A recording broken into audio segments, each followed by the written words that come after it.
The hunt, the Rajiv Gandhi assassination case. ఇది ఒక true incident పైన బేస్ అయిన ఒక ఇన్వెస్టిగేషన్ డ్రామా. ఈ వెబ్ సిరీస్ పైన నా ఒపీనియన్ చెప్పాలి అంటే it's engaging, interesting and exciting. నాకైతే ఈ వెబ్ సిరీస్ నచ్చిందండి. Story and base plot are good in this web series. ముందే చెప్తున్నా, ఈ వెబ్ సిరీస్లో చూపించింది ఎంతవరకు నిజమో నాకైతే తెలియదు. నేను దీన్ని జస్ట్ ఒక వెబ్ సిరీస్లో మాత్రమే చూసా.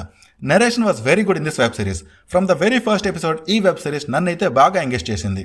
ఈ వెబ్ సిరీస్ నరేషన్లో నాకు బాగా నచ్చిన ఆస్పెక్ట్ ఏంటి అంటే it's completely focused on the investigation, the reason behind the assassination and the persons behind that. Unnecessary family scenes కానీ అన్నెసెసరీ క్యారెక్టర్స్ కానీ ఉండవు. ఇది ఒక ఇన్వెస్టిగేషన్ డ్రామా అయినప్పటికీ నాకైతే ఈ వెబ్ సిరీస్ ఎక్కడా బోరింగ్గా అనిపించలేదు. Character development was very good in this web series.